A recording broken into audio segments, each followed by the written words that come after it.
ایک دعا مانگی، 80 سال کے ہو گئے، 80 سال کے اور 70 سال کی زوجائیں۔ اب بتائیں کہ کون سا ڈاکٹر ہے، کون سا طبیب ہے جو 80 سال شخص ہو اور 70 سال کی بڑھیا، ان میں اتنی قوت ہوگی کہ وہ کوئی اولاد پیدا کر لیں گے؟ ظاہراً تو نظر نہیں آتا۔ یہ بھی ایک نظام ہے اللہ پاک کا کہ جوانی جوانی ہوتی ہے، پھر ختم ہوتا ہے، بڑھاپا ہوتا ہے۔ 80 سال کا بندہ اور 70 سال کی بڑھیا، ان میں اتنی قوت کہاں ہوگی کہ وہ اولاد پیدا کر لیں؟ عورت میں بیچارے اس میں اتنی طاقت نہیں ہونی، بندہ ویسے مکایا ہونا اس کے اندر اتنی طاقت نہیں ہونی، ٹھیک ہے، وہ اولاد پیدا کیسے کر سکتا ہے؟ تو بہرحال انہوں نے دعا کی اللہ پاک کی بارگاہ میں۔ حضرت مریم علیہ السلام جو تھی وہ ولی اللہ تھی۔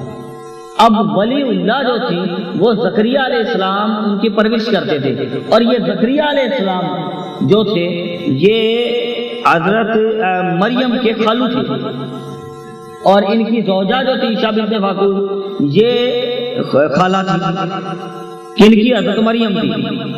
اچھا اتنا میں نے سمجھا دیا آپ کو۔ اب حضرت مریم علیہ السلام جو تھی، جو کہ یہ ولی اللہ تھی، عورت کو نبوت نہیں مل سکتی، خلافت نہیں مل سکتی۔ یہ تو آپ کو اکثر ہی پتہ، میرے والد محترم شیخ طریقت اکثر سمجھایا کرتے تھے کہ عورت کو خلافت نہیں مل سکتی اور نبوت نہیں مل سکتی، مگر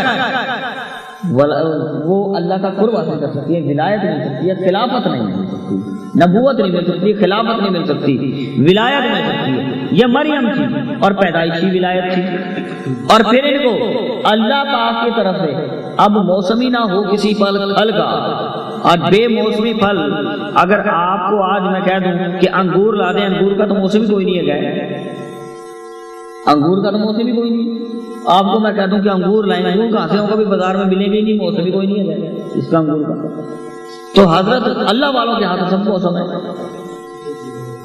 اللہ والوں کے ہاتھ سب موسم ہے، جو نہیں ہے وہ بھی ہاں ہے، سب کچھ ہے، نہیں نہیں ہے۔ اعلیٰ حضرت فرماتے ہیں کہ سب کچھ ہے، ایک نہیں ہے، مگر نہیں کس کے لیے نہیں ہے؟ ابو جہل کی آنکھ لے کر نہ آئے،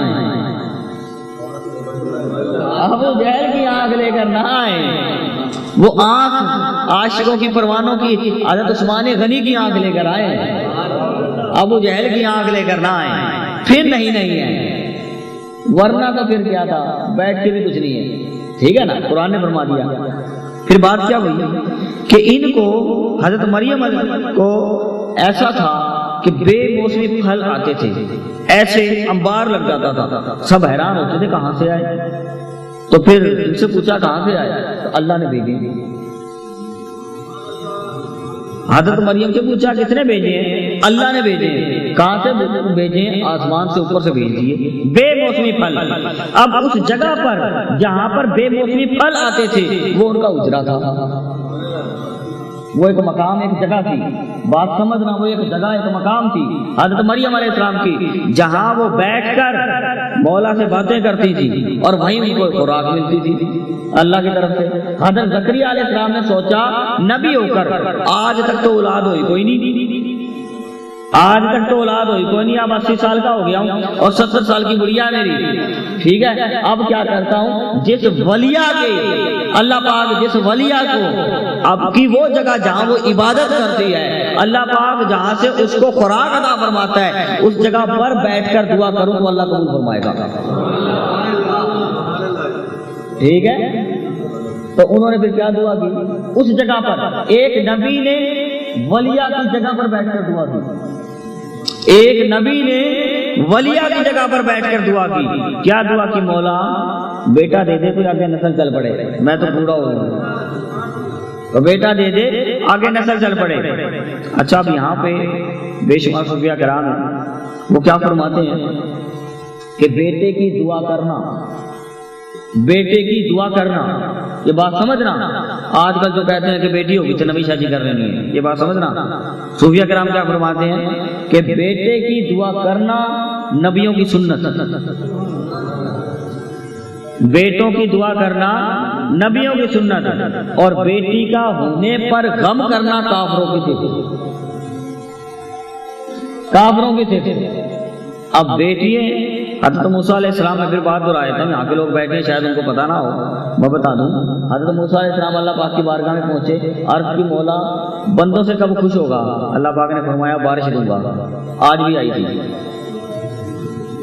شب برات کے آئے تھے تب بھی آئی تھی، ٹھیک ہے، پھر بات وہی آ گئی، آج بھی صبح ہو گئی۔ پھر کیا تھا؟ اللہ پاک سے پوچھا مولا کب خوش ہوتا ہے؟ اللہ نے فرمایا بارش آ جائے۔ پھر کب خوش ہوتا ہے؟ بیٹی ہو جائے گا۔ اللہ پاک نے فرمایا پھر کب خوش ہوتا ہے؟ جب مہمان آ جائیں گھر میں۔ حضرت علی کرم اللہ وجہ الکریم بیٹھے ہیں اور دسترخوان پہ مہمان نہیں ہے، رو پڑے کہ مولا آج مجھ سے ناراض ہو گیا ہے۔ ہمارے ہاں تو 2-4 مہمان آ جائے تو ماتھے پہ بٹ آ جاتے ہیں۔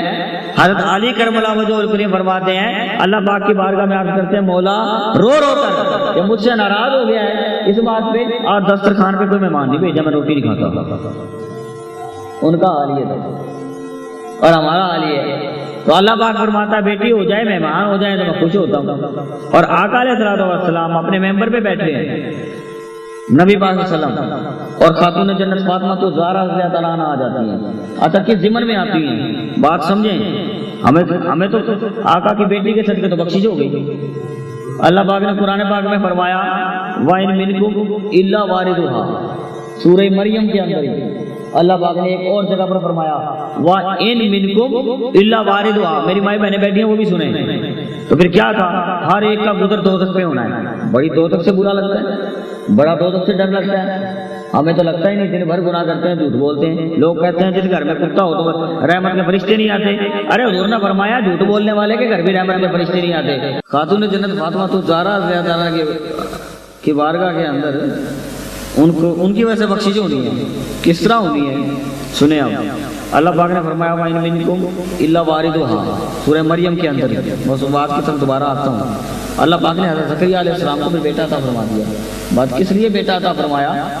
کہ انہوں نے ولیہ کی اس جگہ پر دعا مانگی تھی جہاں پر اللہ پاک ان کو پھل بھیجتا تھا، اور وہ مولا سے باتیں کرتی تھی۔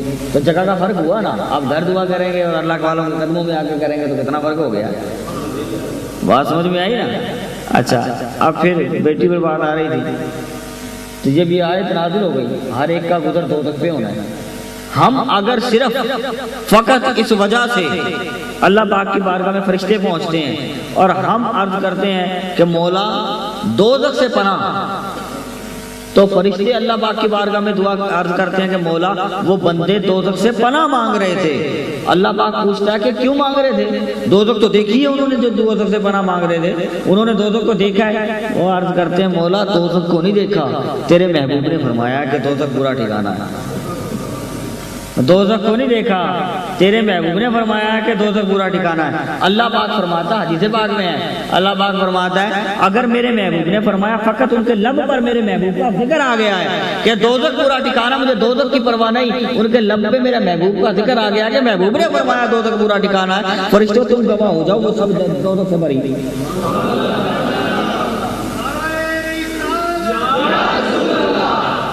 تو حضور کا نام تو اتنا ہے کہ حضور کا نام لیتے ہی ہم تو دوزخ سے بری ہو جاتے ہیں۔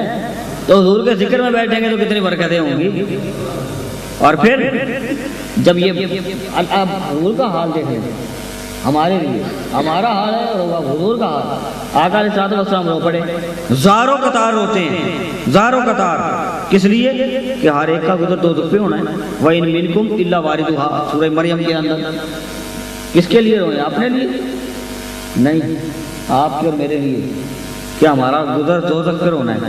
اللہ پاک کی بارگاہ میں مناجات کرتے ہیں، اللہ روتے ہیں۔ سب صحابہ آ گئے، دیوانے آ گئے، پروانے آ گئے، مستانے آ گئے، سب حضور کی بارگاہ میں آ گئے، کوئی حضور کو چپ نہ کرا سکا۔ سب نے سوچا کہ اب کیا کریں، ایک ہی بات ہے، خاتون جنت فاطمہ الزہرا آئیں گی اور حضور ان کو دیکھ کر مسکرا پڑیں گے۔ جب بھی فاطمہ الزہرا آتی ہیں اور حضور خوش ہو جاتے ہیں، سب نے سوچا چلو بلائیں۔ حضور کے خادم سلمان فارسی پہنچے اور خاتون جنت کے گھر چلتے ہیں اور عرض کرتے ہیں کہ حضور رو رہے ہیں، آپ چلیں، ہم نہیں چپ کرا سکے۔ خاتون جنت فاطمہ تو زہرا رضی اللہ عنہا چلتی ہیں، کیا کرتی ہیں؟ کپڑے پہنتی ہیں جس پر 10 پیوند لگے ہوئے ہیں۔ آج اللہ نے تو ہمیں بڑی نعمت عطا فرمائی، ان پر دست پیوند لگے ہوئے ہیں، تیار ہوتی ہیں، آقا کے اپنے ابا جان کے گھر جاتی ہیں۔ جب چلتی ہیں تو سلمان فارسی راستے میں سوچتے ہیں کہ واہ مولا تیری شان، کہ وہ کافر ان کی بیٹیاں تو اعلیٰ سے اعلیٰ زر کے لباس پہنے، اعلیٰ سے اعلیٰ زر کے لباس پہنے، اور جو ساری کائنات کی مالکہ ہے اس کے تن پر اتنے پیبند۔ حضرت سلمان فارسی روتے جاتے ہیں سارے راستے، اور روتے جاتے ہیں، اور پھر بات کیا بنتی ہے؟ سرکار کی بارگاہ میں حاضر ہوتے ہیں، اور خاتون جنت اپنے ابا جان کو روتا دیکھتی ہیں کہ رسول اللہ صلی اللہ علیہ وسلم رو رہے ہیں۔ جب روتا دیکھتی ہیں خود بھی رو پڑتی ہیں، آج مسکرانے کی بات نہ چلی، خود بھی رو پڑتی ہیں، اور پھر پوچھتی ہیں ابا جان آپ کو اتنا کس نے روایا؟ اور حضور فرماتے ہیں کہ دیکھو مجھ پر یہ آیت نازل ہوئی ہے وَإِن مِّنكُمْ إِلَّا وَارِدُهَا، ہر ایک کا گزر دوزخ پر ہونا ہے، اور میں اپنے غلاموں کو دوزخ میں بھیجنا نہیں چاہتا۔ اب اللہ فرماتا ہے کہ سب کا گزر دوزخ پر ہونا ہے۔ جب یہ بات سنی تو خاتون جنت دھاڑے مار کے رو پڑتی ہیں، اور پھر کیا پوچھتی ہیں؟ حضرت ابو بکر صدیق رضی اللہ عنہ سے پوچھتی ہیں، کہتی ہیں آپ گواہ ہو جاؤ کہ اپنے غلاموں کو ان کے گواہ بنو گے کہ ان کو جنت میں لے کر جاؤ گے، ان کی شفاعت کرو گے؟ کہاں میں کروں گا، تمام بوڑھوں کی، تمام بوڑھوں کی۔ حضرت ابو بکر صدیق رضی اللہ عنہ پھر کہتی ہیں حضرت علی کرم اللہ وجہ الکریم کو، کیا تم جوانوں کی کرو گے؟ انہوں نے کہا ٹھیک ہے میں کروں گا۔ حسنین کریمین چھوٹے تھے، بچے تھے، ان سے پوچھا کہ تم بچوں کی شفاعت کرو گے؟ انہوں نے کہا ہاں ہم کریں گے، ان کے خاطر کریں گے۔ خاتون جنت فاطمہ تو زہرا روتی ہوئی کہتی ہیں میں سب بیویوں کی کروں گی۔ جب یہ بات ہوتی ہے تو اللہ پاک فرماتا ہے کہ چپ ہو جا، جبرائیل کو بھیج دیتے ہیں اللہ پاک، جبرائیل امین علیہ السلام کو بھیج دیتے ہیں حضور کی بارگاہ میں، اور کہتے ہیں کہ حضور سے فرما دیں کہ حضور خاموش ہو جائیں، ان سے عرض کریں کہ حضور خاموش ہو جائیں، مت روئیں، ہمیں خاتون جنت کا رونا پسند نہیں آیا، گوارا نہیں ہوا۔ اللہ پاک فرماتا ہے جبرائیل امین علیہ السلام کو کہ آقا علیہ السلام کو کہہ دیں، ان سے عرض کر دیں کہ اللہ پاک کو خاتون جنت فاطمہ تو زہرا کا رونا گوارا نہیں ہے، اب جو خاتون جنت فاطمہ تو زہرا چاہیں گی وہی ہوگا۔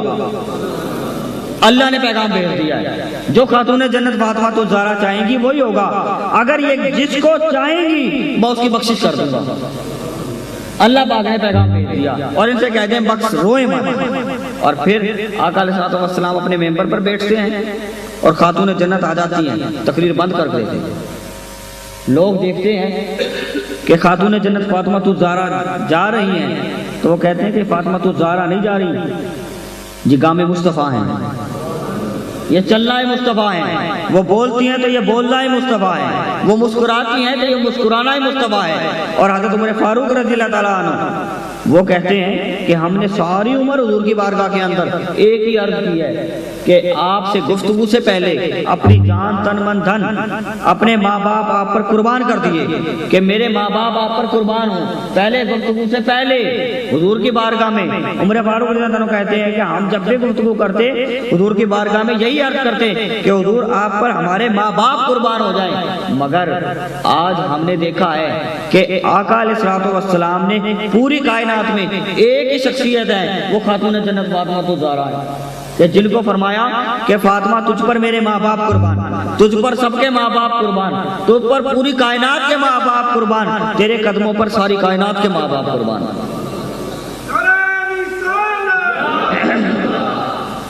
تو یہ وہ ہستی ہیں، تو ان کی تو صدقے سے گناہیں معاف ہو جاتی ہیں، دعائیں قبول ہو جاتی ہیں۔ ان کی بارگاہ میں اللہ پاک نے، جیسے یہ کہہ رہے تھے کہ اللہ پاک نے اس جنم میں پیدا نہیں کیا، اس جنم میں پیدا نہیں کیا، جب حضور کی بارگاہ میں ہوتے تو ارے کیا ہوا، اس نے اپنے غلام اپنا خاندان تو دے دیا ہے صحبت کے لیے، اپنا خاندان تو دے دیا ہے صحبت کے لیے، تو ان کی غلامی کر لیں تو سب بیڑا پار ہے، ان کی غلامی میں سارا بیڑا پار ہے۔ تو حضرت زکریا علیہ السلام کی بات مارچ کر رہا تھا تو کہاں قبول ہوئی؟ بڑھاپے میں 80 سال اور 70 سال کے اندر حضرت یحییٰ علیہ السلام پیدا ہوئے۔ آپ کو پتہ ہے قرآن کا پورا متن ہے، تو پھر کب ہوئے؟ وہ ایک نبی نے ولی کی اس جگہ پر دعا کی جہاں پر اللہ پاک کی بارگاہ میں مناجات کرتی تھی۔ وہ نبوت نہیں تھی، نبی نہیں تھی، ولایت تھی، اور زکریا علیہ السلام نبی ہے، اور نبی ولی کی اس جگہ پر دعا کی، 80 سال جا کے بڑھاپے میں جہاں ہڈیاں بھی نہ رہی، بڑھاپا تھا اتنا، اور اللہ پاک نے اولاد پیدا کر دی۔ حدیث پاک سن لیجیے اس جگہ کی مناسبت سے کہ ہم اس جگہ پر آئے اور دعائیں قبول ہوتی ہیں، بگڑیاں بنتی ہیں، دنیا بھی ملتی ہے، جنت بھی ملتی ہے، آخرت بھی بنتی ہے، خالی کوئی نہیں جانتا۔ اب حدیث پاک مسند امام احمد بن حنبل کی، مسند امام احمد بن حنبل کی حدیث، حضرت جابر رضی اللہ تعالیٰ عنہ وہ بتاتے ہیں کہ میں مسجد فتح مدینہ پاک میں جبل صلا کے پاس ہے، میں نے وہاں گیا، میں نے دیکھا کہ غزوہ خندق کے موقع پر بدھ کے روز یہ سارے دن حضور کے ہیں، جمعہ بھی حضور کا ہے، جمعرات بھی حضور کی ہے،